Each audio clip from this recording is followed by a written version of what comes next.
Sa video na ito, pag-uusapan natin ang mayayamang bansa sa buong mundo ngayong 2025. Ang basihan nito ay ang GDP per capita in purchasing and power parity. At video na to kinuha din sa International Monetary Fund and World Bank, ay yung datos po nila. Alright, pag-usapan natin. Let's begin.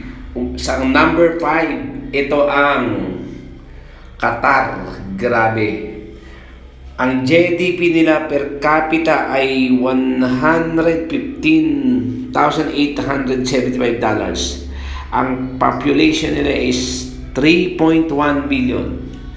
So, ang yaman nila galing sa mga natural gas at mga langis. So, nag-e-export sila niyan. Grabe. Mayaman yung bansa na yan. Kaya safe na safe ang mga DH po dyan. Grabe. Ay, magpunta na po kayo dyan.